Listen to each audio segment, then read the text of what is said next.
नमस्कार, मैं पूजा भारती है। हमने अपने पिछले वीडियो में समायोजनाओं अर्थात एडजस्टमेंट्स के बारे में पढ़ा था, जो कि हमने लगभग कंप्लीट कर लिया है। तो आज हम पढ़ने वाले हैं अशुद्धियाँ और उनके सुधार यानी कि एरर्स एंड देयर रेक्टिफिकेशंस के बारे में कि अशुद्धियाँ क्या होती हैं और उनका सुधार हम कैसे करते हैं। तो जब भी हम लेखे करते हैं ना, हम इसके बारे में थोड़ा सा पहले भी पढ़ चुके हैं। हमने जब तलपट पढ़ा था तब हमने वहाँ पढ़ा था अशुद्धियों के बारे में, जो कि तलपट से प्रकट हो जाती हैं, यानी कि तलपट से हमें पता चल जाती हैं। और कुछ ऐसी अशुद्धियाँ यानी कि ऐसी एरर्स जो हमको तलपट यानी कि ट्रायल बैलेंस से पता नहीं चल पाती हैं, है ना। हमने थोड़ा सा पढ़ा था वहाँ पर। यहाँ हम थोड़ा डिटेल में इसको पढ़ेंगे। और ये जो अशुद्धियाँ होती हैं इनकी एडजस्टमेंट भी बनती है, तो ये वहाँ भी काम आती हैं। ये उसका ही एक पार्ट है, लेकिन हम इसको थोड़ा डिटेल में पढ़ने वाले हैं कि अशुद्धियाँ क्या होती हैं और उनके सुधार के लिए हम कौन सी एंट्रीज करते हैं। ठीक है, तो अशुद्धियाँ क्या होती हैं ये तो सिंपली हमको समझ में आ रहा है कि हम जब भी लेखा करते हैं तो कभी कुछ गलत लेखा हो जाता है, या फिर गलत अमाउंट क्रेडिट या डेबिट हो जाती है, या फिर हम गलत टोटल लगा लेते हैं। तो कोई भी अशुद्धि हो सकती है। ये अशुद्धि जो होती है इसको दूर करना बहुत इंपॉर्टेंट है, क्योंकि अगर हमने अशुद्धि को दूर नहीं करा यानी कि एरर्स को दूर नहीं करा तो क्या होगा, नहीं तो हम ठीक से पता कर पाएंगे कि हमारा लॉस अगर हो रहा है तो कितना और क्यों हो रहा है, और ना ही हम ये पता कर पाएंगे कि हमारा लाभ शुद्ध जो आ रहा है वो शुद्ध है या नहीं है। उसमें कोई ऐसा तो नहीं कि कम दिखा रहे हो हमको लेकिन हमारा बहुत लाभ आ रहा हो, है ना। तो इनको दूर करना जरूरी है। इनको दूर करने के लिए हम क्या करते हैं, काटापीटी नहीं करते हैं अपने अकाउंट्स में, क्योंकि काटापीटी करना जो है वो हमारे अकाउंट्स को खराब कर देता है। बुरा, एक तो देखने में अच्छा नहीं लगता, दूसरी बात उसकी जो न्यायिक मान्यता है यानी कि कोर्ट में हम उसको प्रस्तुत नहीं कर सकते, दिखा नहीं सकते, क्योंकि वो वहाँ पर वैलिड नहीं होगा, क्योंकि हमने उस पर काटापीटी कर रखी है। तो हम जो भी एरर्स हो जाती हैं हमारे अकाउंट्स में, वहाँ उसको वही ठीक करने की जगह हम उसके लिए अलग से लेखे करते हैं। ठीक है, मुझे लगता है इतनी बात तो समझ में आ गई होगी अशुद्धियाँ क्या होती हैं और उनको हम कैसे ठीक करते हैं। अब कैसे ठीक करते हैं और इसके लिए क्या क्या एंट्रीज करते हैं इसके बारे में हम आगे पढ़ेंगे। फिलहाल आज हम पढ़ने वाले हैं इसके महत्व के बारे में, इसके उद्देश्य के बारे में, और ये कितने तरीके की होती हैं। कितने तरीके की होती हैं ये हम लगभग तलपट में पढ़ चुके हैं, तो वो शॉर्ट में हम रिवाइज कर लेंगे। तो जो टॉपिक्स हम पढ़ने वाले हैं उसको लिख लेते हैं। तो अशुद्धियों के प्रकार में हम पढ़ने वाले हैं अशुद्धियों के सुधार के उद्देश्य, जो हमने भी थोड़े से पढ़े भी थे। इनका महत्व क्या है, इनकी आवश्यकता क्या है, अशुद्धियों का अंतिम खातों पर क्या प्रभाव पड़ता है, और अशुद्धियों के प्रकार क्या हैं। तो बहुत छोटा सा टॉपिक है, फटाफट फटाफट पढ़ के इसको खत्म करते हैं। मतलब है बहुत बड़ा, आज स्टार्टिंग है तो परिचय छोटा सा है। ठीक है, अशुद्धियों के सुधार के उद्देश्य क्या क्या है। एक तो सही लाभ हानि हमको ज्ञात हो जाती है। इसके लिए हमारा उद्देश्य क्या है, सही लाभ हानि को ज्ञात करना। अगर हम ये सुधार के लेखे नहीं करेंगे यानी कि रेक्टिफिकेशन की जो एंट्रीज हैं वो नहीं करेंगे, तो क्या होगा, हमको सही लाभ और हानि ज्ञात नहीं हो पाएगी। तो इसका एक उद्देश्य क्या है, सही लाभ हानि ज्ञात करना। व्यवसाय की सही स्थिति क्या है, हमें पता नहीं चल पाएगा कितने लेनदार हैं, सही में कितने देनदार हैं। अगर हम सही नहीं कर, हमें पता चल गया है कि कुछ त्रुटि है देनदार और लेनदारों से संबंधित, और हम उसको ठीक नहीं करते हैं, तो हमको नहीं पता चलेगा कि हमारे कितने लेनदार हैं, कितने देनदार हैं, या कैश से रिलेटेड कोई भी त्रुटि हम पता चल जाती है और हम ठीक नहीं करते हैं, तो हमें एक्चुअल में हमारी क्या आर्थिक स्थिति है नहीं पता चल पाएगा। ठीक है, तो इसलिए इस उद्देश्य से हम रेक्टिफिकेशन करते हैं।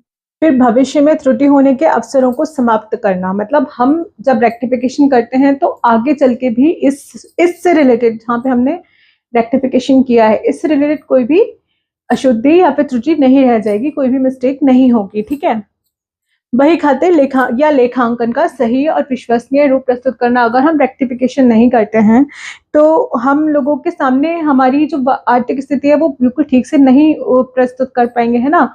तो हमारी जो विश्वसनीयता है हमारे खातों की वो कम होगी। तो हमारा उद्देश्य ये होता है कि अपने खातों की विश्वसनीयता को बनाए रखना, या हमारे लेखांकन की जो विश्वसनीयता है उसका सही रूप लोगों के सामने प्रस्तुत करना। ठीक है, नेक्स्ट हमारा क्या है, अशुद्धियों के सुधार की आवश्यकता या महत्व क्या क्या है। क्या महत्व, देखो, एक तो गंदी होने से बचाओ। हम अगर रेक्टिफिकेशन के लिए अलग से एंट्रीज नहीं करेंगे और वहीं पर जहाँ पर भी अशुद्धि या फिर कह सकते हैं कि कोई त्रुटि या फिर कोई मिस्टेक है या फिर कोई एरर है, हम वहीं पर उसको ठीक करते हैं, काटापीटी करते हैं, या रबर से मिटाते हैं, या ब्लेड से स्क्रैच करते हैं, या फिर वाइटनर लगाते हैं, तो क्या ये अलग से दिखेगा नहीं। बिल्कुल दिखेगा। तो हमारी जो बुक्स हैं वो गंदी दिखेंगी और हमें अपनी बुक्स को साफ रखना है, ठीक है। तो इसका महत्व क्या है कि हम इससे अपनी बुक्स को गंदा होने से बचा लेते हैं। सेकंड क्या है, अभी हमने उद्देश्य में भी पढ़ा, यही हमारा महत्व भी है कि हम इससे अपनी विश्वसनीयता को बचा लेते हैं। इससे हमारी विश्वसनीयता बनी रहती है, क्योंकि लोग हमारी बुक्स को देख के डाउट नहीं करेंगे कि उन्होंने यहाँ पे क्या गड़बड़ करी है, क्योंकि हमने अलग से रेक्टिफिकेशन कर दिया। अगर वहाँ पे मिस्टेक है तो यहाँ हमने उसका रेक्टिफिकेशन एंट्रीज कर दी हैं अलग, ठीक है। कानूनी मान्यता, अब क्योंकि न्यायालय में कभी कभी कुछ बवाल हो जाता है, किसी से कोई झगड़ा हो जाता है, तो हम अपनी बुक्स को न्यायालय में प्रस्तुत कर सकते हैं अगर हमने उसमें कोई काटा पीटी नहीं कर रखी है। तो इसका महत्व इसलिए भी ज्यादा है कि हम इसको अगर अलग से एंट्रीज कर देते हैं, रेक्टिफिकेशन कर देते हैं एरर्स के लिए, तो हम इसको न्यायालय में भी प्रस्तुत कर सकते हैं, कोर्ट में भी दिखा सकते हैं कि देखो हमारा आर्थिक चिट्ठा ये है, हमारा लाभ हानि अकाउंट ये है, और हमने कोई भी गड़बड़ी इसमें नहीं की, कोई भी छुआछेड़ी नहीं करी है। अगर कोई मिस्टेक्स हैं तो उसको भी हमने अलग से नोट डाउन करा है, वो हम उनको दिखा सकते हैं, ठीक है। लेकिन अगर हमने वहां पे काटा पीटी करी होगी तो कोई डाउट करेगा कि उन्होंने यहाँ पे क्या किया, विवाद होने के बाद ऐसा किया या पहले किया, वो डाउटफुल रहेगा, है ना। तो इसलिए हम अलग से रेक्टिफिकेशन की एंट्रीज करते हैं। सही लाभ हानि का ज्ञान, ये हमने भी इसके उद्देश्य में भी पढ़ा, यही हमारा महत्व भी है कि हमें इससे सही लाभ और हानि की जानकारी होती है। आर्थिक चिट्ठे की सही आर्थिक स्थिति का ज्ञान, देखो जब हमारा लाभ हानि खाता ठीक नहीं होगा, हमारा व्यापार खाता ठीक नहीं होगा, तो हमारा आर्थिक चिट्ठा भी ठीक नहीं होगा, उसमें भी कोई ना कोई एरर आएगी, ठीक है। ऐसा हो सकता है हमारा आर्थिक चिट्ठा ठीक हो लेकिन लाभ हानि और हमारा ट्रेडिंग यानी कि व्यापार खाता गड़बड़ा रहा हो, ऐसा भी हो सकता है। लेकिन फिर भी हमारी आर्थिक स्थिति पे प्रभाव पड़ता ही है, आर्थिक चिट्ठे पे प्रभाव पड़ता ही है, जो कि पता नहीं चलता है, दिख नहीं रहा होता है हमको, है ना। तो हमारी आर्थिक स्थिति की सही जानकारी तभी हो पाएगी जब हमने अपना आर्थिक चिट्ठा सही बनाया होगा। आर्थिक चिट्ठा सही बनाने के लिए हम रेक्टिफिकेशन ऑफ एरर्स करते हैं, ठीक है। मुझे लगता है इसमें कोई प्रॉब्लम नहीं है, बहुत सिंपल सी चीजें हैं। नेक्स्ट है हमारा अशुद्धियों का अंतिम खाते पर प्रभाव, क्या क्या किस किस खाते पर प्रभाव पड़ता है। देखो अंतिम खाते में हमारी 3 चीजें आती हैं। तो ट्रेडिंग अकाउंट आता है, यानी कि व्यापार खाता, हम पहले भी पढ़ चुके हैं शॉर्ट में। व्यापार खाता आता है, लाभ हानि खाता आता है, और आता है हमारा आर्थिक चिट्ठा। और मैंने अभी भी बताया कि हमारी जो एरर्स होती हैं उनका जो प्रभाव होता है, उनका जो इफेक्ट होता है, वो हमारे व्यापार खाते और लाभ हानि खाते पर केवल पड़ सकता है, या केवल आर्थिक चिट्ठे पे पड़ सकता है, केवल व्यापार खाते और केवल लाभ हानि खाते पे भी पड़ सकता है, और आर्थिक चिट्ठे पे भी पड़ सकता है। हो सकता है व्यापार खाते पे ना पड़े, मतलब किसी पर भी हमारा एरर्स का प्रभाव पड़ सकता है। जैसे हमारी कोई एंट्रीज है जो सेल्स से रिलेटेड हैं, उसका प्रभाव किस पर पड़ेगा, व्यापार खाते पे भी पड़ेगा, लाभ हानि खाते पे भी पड़ेगा। हमारी कोई मिस्टेक्स हैं जो कि फैक्ट्री से रिलेटेड हैं, तो हमारा इसका सीधा सा असर किस पे पड़ेगा, हमारे ट्रेडिंग अकाउंट पे पड़ेगा, है ना। हमारे आय व्यय खाते से अगर रिलेटेड कुछ चीज है, मिस्टेक्स हैं, तो उसका इफेक्ट कहाँ पड़ेगा, हमारे लाभ हानि खाते पे पड़ेगा, और इनसे शायद हमारा आर्थिक चिट्ठा भी इफेक्टेड होगा, ठीक है। और बहुत सी चीजें हैं जिससे हमारा आर्थिक चिट्ठा और लाभ हानि खाता और ट्रेडिंग अकाउंट तीनों ही इफेक्टेड होते हैं, ठीक। इसका एक छोटा सा एग्जाम्पल भी मैंने लिखा है, उसको समझ लेते हैं, शायद ये बात समझ में आ जाएगी कि हमारा व्यापार खाता, लाभ हानि खाता और आर्थिक चिट्ठा किस तरह से प्रभावित होता है, ठीक है। ये मैंने थर्ड डाल दिया सेकंड की जगह। पहला इसमें एग्जाम्पल में पहले मैंने लिखा है विक्रय पुस्तक में जोड़ 1000 से अधिक लग गया, ये एक मिस्टेक है। ये सारी मिस्टेक्स हैं, उनका क्या प्रभाव पड़ेगा ये हम पढ़ रहे हैं। हमारी पहली मिस्टेक क्या है, विक्रय पुस्तक में जोड़, यानी कि उसको जो हमने ऐड किया होगा, जितने भी सारे अमाउंट्स होंगी उनको, तो 1000 रुपए से ज्यादा लग गया है। किसका, विक्रय पुस्तक का। विक्रय पुस्तक से हमारा क्या बढ़ता है, लाभ बढ़ता है ना, यानी कि हमारा लाभ बढ़ा होगा। विक्रय कहाँ आता है, हमारा ट्रेडिंग में आता है। ट्रेडिंग यानी कि ट्रेडिंग का लाभ बढ़ा होगा। ट्रेडिंग का लाभ बढ़ा है तो क्या होगा, हमारे प्रॉफिट एंड लॉस का भी लाभ बढ़ेगा, और प्रॉफिट एंड लॉस का लाभ बढ़ेगा तो क्या होगा, हमारी कैपिटल भी बढ़ेगी, ठीक है। तो इससे हमारी कैपिटल भी बढ़ती है। कौन कौन सी चीजें इफेक्टेड हो रही है, एक तो ट्रेडिंग अकाउंट इफेक्ट हो रहा है हमारा, और P&L भी हो रहा है, और कैपिटल यानी कि बैलेंस शीट भी इफेक्टेड हो रही है, बैलेंस शीट, ठीक है। क्या हो रहा है इसमें, ये तीनों ही चीजें 1000 रुपए से बढ़ जा रही हैं। क्या क्या बढ़ रहा है, ट्रेडिंग अकाउंट बढ़ रहा है, प्रॉफिट P&L का प्रॉफिट बढ़ रहा है और P&L का प्रॉफिट को हम लिखते हैं कैपिटल में, तो कैपिटल भी हमारी क्या हो रही है, बढ़ रही है, इंक्रीज हो रही है। ठीक है, 100 रुपए मरम्मत का भुगतान 10 रुपए खतियाया गया, यानी कि हमने जो पोस्टिंग की वो कितने की 10 रुपए की, और कितने की करनी थी हमको, 100 रुपए की करनी थी, यानी कि हमने की तो सही जगह है लेकिन कम रुपए से करी है। कितने रुपए कम से करिए, 90 रुपए कम से करिए। 90 रुपए हमने कम अपना खर्चा दिखाया है, यानी कि हमारा प्रॉफिट बढ़ा होगा, है ना। आय व्यय से रिलेटेड है तो हमारे प्रॉफिट एंड लॉस पे इफेक्ट पड़ा होगा, इसका प्रॉफिट एंड लॉस हमारा क्या हुआ होगा, बढ़ गया होगा। और प्रॉफिट एंड लॉस बढ़ने से और क्या चीज बढ़ी होगी, हमारी कैपिटल, यानी कि बैलेंस शीट पर इसका प्रभाव पड़ा। ठीक है, क्या बढ़ गई, हमारी कैपिटल बढ़ गई। नेक्स्ट है हमारा किराए से प्राप्त रुपए 500, यानी कि 500 रुपए किराए खाते में नाम, यानी कि क्रेडिट नहीं, एक्चुअल में डेबिट कर दिया। नाम का मतलब हमने उसको क्या कर दिया, डेबिट कर दिया। किराया से प्राप्त, जो भी हमें प्राप्त होता है, जो भी चीजें हमें प्राप्त होती हैं उनको हम डेबिट करते हैं या क्रेडिट करते हैं, उनको हम क्रेडिट करते हैं। जितने भी हमारे खर्चे होते हैं, जितनी भी हमारे लॉसेस होते हैं, जितने भी एक्सपेंसेस होते हैं, वो सारे हमारे डेबिट होते हैं, है ना। क्या रूल है हमारा, सबसे लास्ट वाला रूल हमने जो पढ़ा है हमारे जर्नल एंट्रीज के लिए, हमने 3 रूल्स पढ़े हैं, है ना। एक पढ़ा है हमने पर्सनल अकाउंट का, एक non personal account. Non personal account में हमारा रियल अकाउंट आता है और नॉमिनल अकाउंट आता है ना। तो पर्सनल में हमने क्या पढ़ा था, debit the receiver and credit the giver, पाने वाला ऋणी और देने वाला धनी। नेक्स्ट हमारा आता है रियल अकाउंट, जो कि नॉन पर्सनल अकाउंट में आता है। रियल अकाउंट में हमने क्या पढ़ा था, debit what comes in and credit what goes out, यानी कि जो भी चीज व्यापार में आती है वो क्या होगी, ऋणी, और जो व्यापार से जाती है वो धनी हो जाएगी। और लास्ट में हमने नॉमिनल अकाउंट में पढ़ा था, 4 चीजें आती हैं इसमें, इनकम आते हैं, लॉसेस आते हैं, और हमारे प्रॉफिट आते हैं, और हमारे एक्सपेंसेस आते हैं। तो जितने भी हमारे एक्सपेंसेस होते हैं, हमारे लॉसेस होते हैं, उनको हम डेबिट कर देते हैं, debit all the losses and expenditure and credit all the income and profits, यानी कि सारे जो हमारे हानि है, हमारे खर्चे हैं, वो सारे क्या हो जाएंगे, ऋणी, यानी कि डेबिट, और जितने भी हमारी आय हैं, जितने भी हमारे प्रॉफिट है, लाभ हैं, वो सारे क्या हो जाएंगे, क्रेडिट हो जाएंगे, यानी कि धनी हो जाएंगे। तो हमको क्या करने थे, धनी करने थे, लेकिन हमने क्या कर दिए, डेबिट कर दिया, यानी कि क्रेडिट कर दिए, हमें डेबिट कर दिए, क्रेडिट करने थे और हमने कर दिए डेबिट, यानी कि हमारा खर्चा क्या हो गया, बढ़ गया।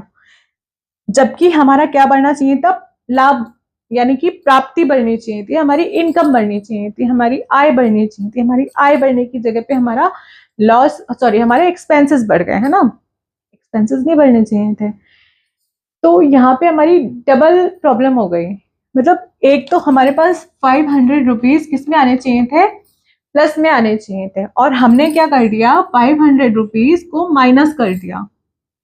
तो ये हमारा टोटल कितने रुपए का डिफरेंस आ जाएगा, 1000 रुपए का डिफरेंस आएगा।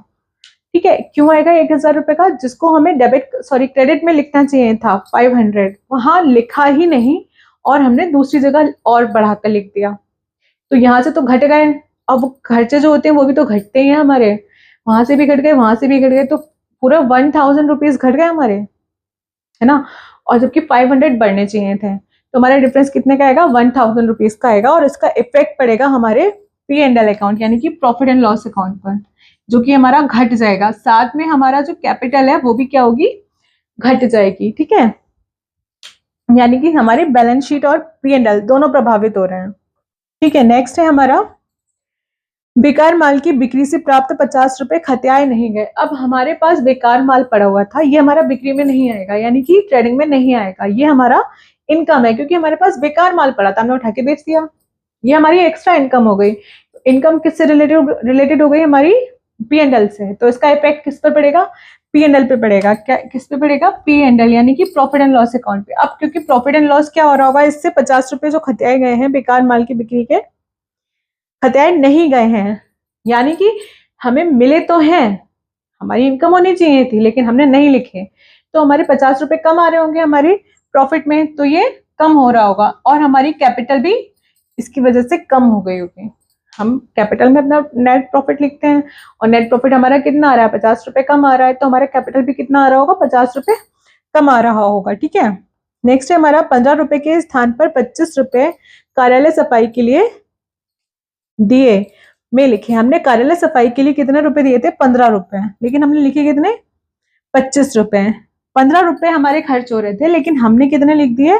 25 रुपए। तो 10 रुपए हमने ज्यादा खर्च कर दिए, 10 रुपए ज्यादा खर्च कर दिए, यानी कि हमारा खर्चा हो गया ज्यादा। तो इसका इफेक्ट किस पे पड़ेगा? हमारे पी एंड एल पे। आय व्यय से संबंधित हो गया ना, आय व्यय से संबंधित किस में आएगा? पी एंड एल अकाउंट में। तो पी एंड एल अकाउंट हमारा जो है ये घट जाएगा 10 रुपए से, इसका प्रॉफिट, और साथ ही हमारी कैपिटल भी घट जाएगी 10 रुपए से। ठीक है, नेक्स्ट क्या है? जॉन से प्राप्त 150 रुपए बिक्री खाते में लिख दिए गए। इनसे हमें प्राप्त हुए, यानी कि हमारी प्राप्ति तो बढ़ी रही थी, लेकिन प्राप्ति में हमारी क्या चीज बढ़ी? विक्रय बढ़ गया। विक्रय बढ़ा यानी कि हमारे ट्रेडिंग अकाउंट के ऊपर इफेक्ट पड़ा। तो इसका ट्रेडिंग के ऊपर क्या इफेक्ट पड़ा? हमारी जो लाभ था वो बढ़ जाएगा, ट्रेडिंग में हमारा लाभ बढ़ जाएगा, साथ ही पी&एल में हमारा profit and loss, sorry, net profit बढ़ जाएगा, और फिर हमारी कैपिटल भी बढ़ जाएगी। कितने रुपए से? 150 रुपए से। ठीक है, मुझे लगता है सारी जो भी एग्जाम्पल्स है ये समझ में आ गए होंगे। नेक्स्ट चलते हैं हम अशुद्धियों के प्रकार पर। अशुद्धियों के प्रकार को हमने थोड़ा बहुत तलपट में भी पढ़ रखा है। कौन कौन से प्रकार होते हैं अशुद्धियों के? एक तो हमारे बही खाता से संबंधित, यानी कि लेखांकन से संबंधित अशुद्धियां, यानी कि एरर्स होती हैं, जो कि जब हम लेखा कर रहे होते हैं तब हो जाती हैं। ठीक है, और दूसरी होती है जब हम तलपट बना रहे होते हैं तब हो जाती हैं, यानी कि खातों में हमने लिखा, खातों से खतौनी करी, सॉरी, खातों में खतौनी करी, खतौनी करने के बाद हमने क्या बनाया? तलपट, और वहां पे हमने कर दी मिस्टेक्स। तो कुछ मिस्टेक्स हमारी लेखांकन से संबंधित होती हैं, जो कि खतियाने तक आती हैं, और कुछ मिस्टेक्स हमारी तलपट से संबंधित होती हैं। ठीक है, अब जो खतियाने वाली, यानी कि लेखांकन वाली जो मिस्टेक्स होती हैं, जो हमारी जर्नल से स्टार्ट होकर खतियाने तक आती हैं, वो मिस्टेक्स कभी कभी हमको शो हो जाती हैं तलपट में। कभी कभी हमको तलपट से, देखो तलपट हम क्यों बनाते हैं? इसीलिए बनाते हैं कि हम अपने खातों की जांच कर सकें कि हमने वो सही बनाए हैं या नहीं बनाए हैं, उनकी गणितीय अशुद्धि की जांच कर सकें हम। ठीक है, तो अगर गड़बड़ी आती है, अशुद्धि आती है हमारे तलपट में, तो यानी कि तलपट से प्रकट हो रही है। लेकिन कभी कभी बहुत सी अशुद्धियां ऐसी होती हैं जो तलपट से प्रकट नहीं होती हैं। ठीक है, तो हम कौन कौन सी अशुद्धियां प्रकट हो जाती हैं, कौन कौन सी नहीं होती हैं, इस बारे में पढ़ेंगे। तो ये हटा देते हैं और अशुद्धियों के प्रकार को पढ़ते हैं।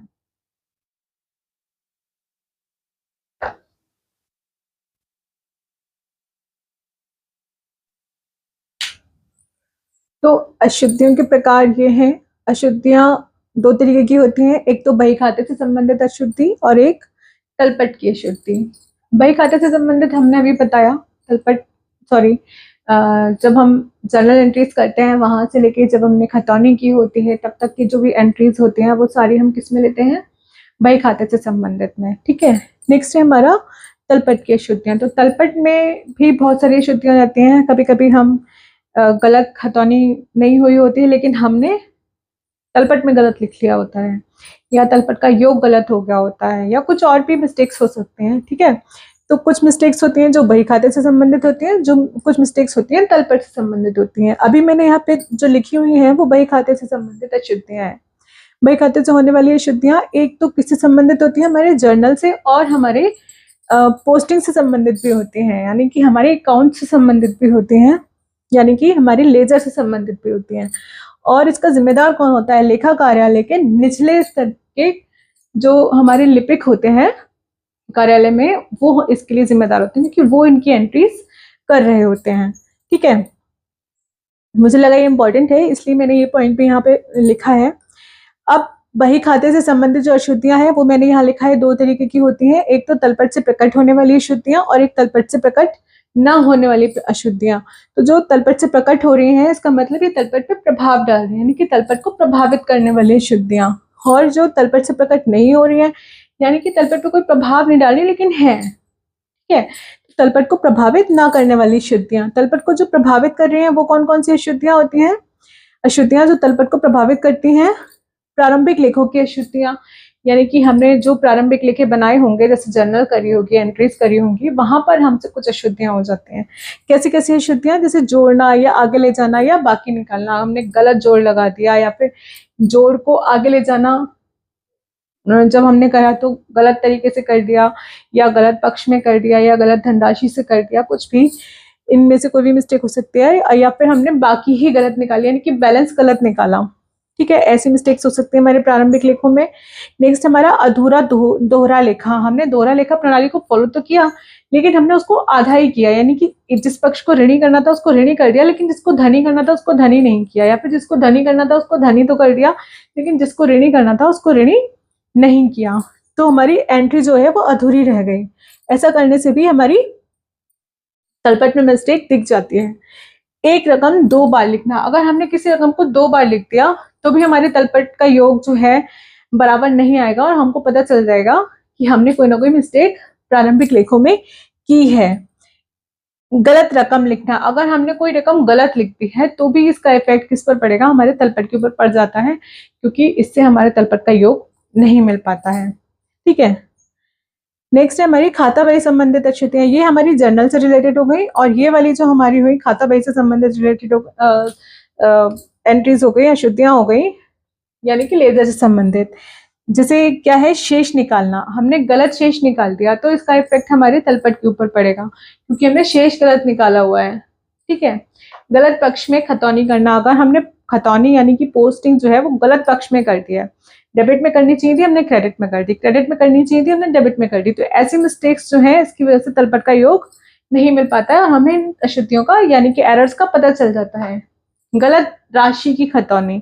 हमने गलत अमाउंट लिखी तो सही पक्ष में, लेकिन गलत लिख दी, अमाउंट ही गलत लिख दी। 500 रुपये लिख रहे थे 1000 लिखते हैं, या फिर 100 रुपये लिखती है, मतलब गलत अमाउंट डाल दी उसमें। 2 बार खतौनी। किसी भी खाते की अगर हम 2 बार खतौनी कर देते हैं, किसी भी लेखे की अगर हम 2 बार खतौनी कर देते हैं, 2 बार पोस्टिंग कर देते हैं, तो भी हमारे तलपट का योग नहीं मिलता है। तो ये अशुद्धि भी हमारे तलपट को प्रभावित करती है। ठीक है, अब अशुद्धियां उनकी बात कर लेते हैं जो कि हमारे तलपट को प्रभावित नहीं करती हैं। जैसे भूल चूक या छूट जाना। अगर कोई लेखा हमने लिखा ही नहीं है, दोनों साइड में छूट गया हमारा, लिखा ही नहीं हमने तलपट में या इनमें, इन दोनों में कहीं में भी हमने लिखा ही नहीं कोई लेखा, तो उसका इफेक्ट हमारे तलपट पे नहीं पड़ेगा, क्योंकि हमसे वो छूट गया। बात हमारी हो रही है पोस्टिंग की और जर्नल एंट्रीज की। अगर हमने वहां पर कोई लेखा लिखा ही नहीं है, लिखने से ही छूट गया है, तो तलपट पर उसका कोई प्रभाव नहीं पड़ेगा, और हम ये मिस्टेक नहीं देख पाएंगे उसमें। हिसाब की अशुद्धियां। अगर हमने हिसाब गलत लगा रखा है,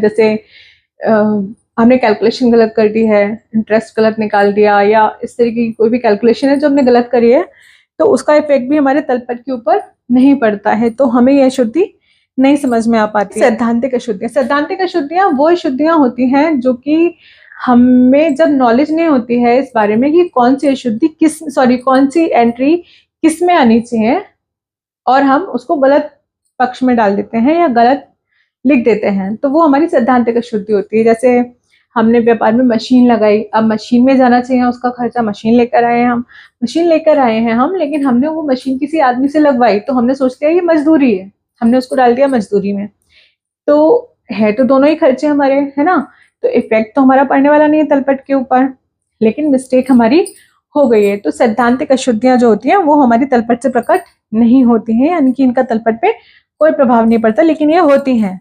क्षतिपूरक अशुद्धियां। क्षतिपूरक अशुद्धियां यानी कि ऐसी अशुद्धियां जो हैं लेकिन दूसरे को, जैसे एक अशुद्धि हो गई और दूसरी भी एक और अशुद्धि हो गई, पहली अशुद्धि दूसरी अशुद्धि को रोक ले रही है, उसको प्रकट नहीं होने दे रही है। जैसे हमने 500 रुपए से कोई अमाउंट जो क्रेडिट करनी थी वो डेबिट कर दी, ठीक है, और 500 रुपए से कोई अमाउंट जो डेबिट करनी थी वो क्रेडिट कर दी, तो एक एंट्री ने क्या किया, दूसरी एंट्री को कवर कर लिया, है ना। अब ये अशुद्धि हमें तलपट में दिखाई नहीं देगी, तो ऐसी अशुद्धियां भी हमको तलपट में दिखाई नहीं देती, इनका प्रभाव तलपट पर नहीं पड़ता है। मुझे लगता है ये क्लियर हुआ होगा। अब हमारी बची है तलपट की अशुद्धियां, तो हम ये हटा लेते हैं और तलपट की अशुद्धियां नोट करते हैं। तो तलपट संबंधी अशुद्धियां, साथ में ही मैंने सुधार के तरीके भी लिख दिए हैं, वो अगला टॉपिक है हमारा। फिलहाल हमारी जो तलपट से संबंधित अशुद्धियां हैं इसके बारे में पढ़ लेते हैं। खाते का शेष तलपट में लिखने में भूल चूक हो जाना, यानी कि जब हम शेष को तलपट में लिख रहे होते हैं तब या तो हम उसको गलत लिख दें या फिर लिखना भूल जाएं, ऐसी कोई मिस्टेक हो जाना, ऐसी मिस्टेक हमारी तलपट में हो जाती है। ठीक है, ये तलपट से संबंधित अशुद्धि होगी हमारी, क्योंकि तलपट में हमने ऐसा नहीं किया, खातों तक हमारा सारा सब कुछ ठीक चला है। गलत पक्ष में लिखना, खाते में हमने देखा कोई अमाउंट जो थी वो हमें डेबिट में लिखनी चाहिए थी खाते में, खाते के अकॉर्डिंग, लेकिन हमने उसको क्रेडिट में लिख दिया, या क्रेडिट में लिखनी चाहिए थी खाते से हमको जब तलपट में लिखना थी, लेकिन हमने उसको डेबिट में लिख दिया। तो ऐसी मिस्टेक्स जो होती हैं वो हो सकती है। देखो ये वाली मिस्टेक्स हमारी खातों में भी हो रही थी, ये वाली मिस्टेक्स हमारी जर्नल में भी हो सकती है ना। तो ये मिस्टेक्स वही है, बस किसी भी खाते में, किसी भी तलपट में, किसी में, मतलब इन तीनों में से किसी में भी हो सकती है ये, ठीक है। नेक्स्ट क्या है, गलत राशि लिख देना। हो सकता है हमने पढ़ा हो 500 और लिख दिया 50, या फिर पढ़ा हो 50 और हमने लिख दिया 550, है ना, कोई भी मिस्टेक हो सकती है। तो गलत राशि लिख देना, लिखी तो हमने सही पक्ष में है लेकिन राशि यानी कि अमाउंट गलत लिख दी है। योग में अशुद्धि हो सकता है हमने कैलकुलेट गलत कर लिया, हमने जो योग लगाया है, जो जोड़ा है सारे अमाउंट्स को, वो गलत जोड़ लिया हो, है ना। तो ऐसी मिस्टेक्स हो सकते हैं, ये भी तलपट में भी हो सकती है, खाता बही में भी हो सकती हैं, और जर्नल में फिलहाल इससे कोई फर्क नहीं पड़ता।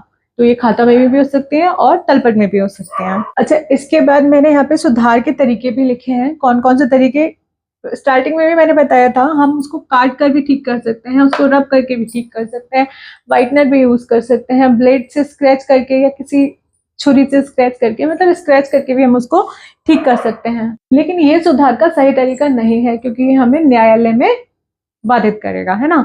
नेक्स्ट है हमारा लेखी करना, यही सही तरीका है। हम लेखों के द्वारा रेक्टिफिकेशन ऑफ एरर्स करते हैं क्योंकि हमारा सही तरीका है, जिससे कि हमारे जो अकाउंट्स है वो साफ सुथरे भी रहते हैं और हम उनको न्यायालय में प्रस्तुत भी कर सकते हैं अगर कोई विवाद की स्थिति उत्पन्न हो जाती है तो आज हमने सिर्फ अशुद्धियां और अशुद्धियों के रेक्टिफिकेशन यानी कि इसके सुधार के बारे में थोड़ा सा पढ़ा है, थोड़ा सा समझा है।